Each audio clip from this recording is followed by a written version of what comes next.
people of color are more likely to be stopped and searched. Are you worried about those numbers? I have many concerns.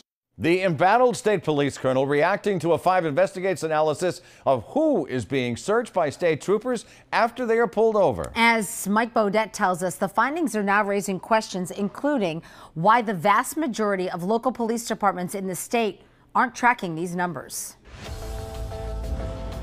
More than 3 million traffic stops by the Massachusetts State Police over a 10-year period.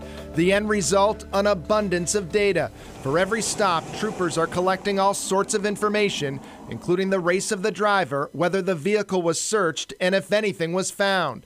Rasan Hall is director of the Racial Justice Program for the American Civil Liberties Union of Massachusetts. People from communities of color have a very different view and experience of law enforcement, and sometimes it takes data like this to give voice to what we've been concerned about. 5 Investigates analyzed the state police traffic data with the help of the Open Policing Project at Stanford University.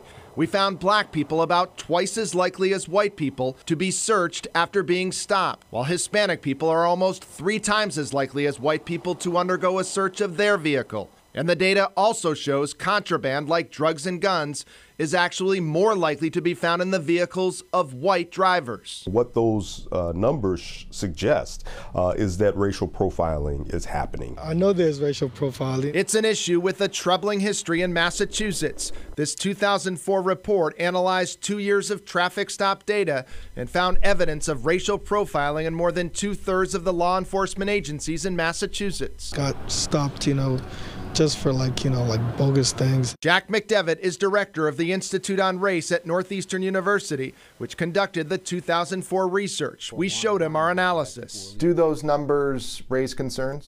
I think they do. The good news, according to McDevitt, state police don't conduct a lot of searches of vehicles, and when they do, they find contraband at a higher rate than the national average. But that's only part of the story. There are disparities in terms of who they search. And what that means is they need to go and dig a little deeper. They need to go and look at, are there certain groups of officers? Is there a barracks out there where they're doing more of this than another barracks? It's been more than a decade since every police department in the state was required to collect data about traffic stops. Multiple bills have been filed here on Beacon Hill, legislative session after legislative session, including this one, to make it mandatory once again.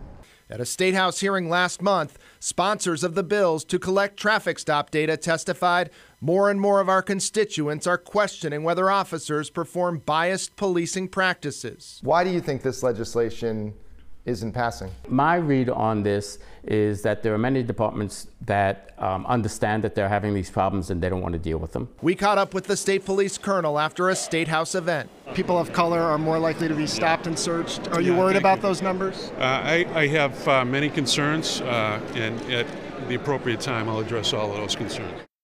Now, we never heard back from the colonel, but a spokesman tells us state police personnel are rigorously trained on when it's appropriate to stop and search suspects in vehicles. He says the department regularly monitors data related to race and that any deviation from acceptable statistical range is reviewed carefully to ensure that the department member is following the standards. Mike Beaudet, 5 Investigate.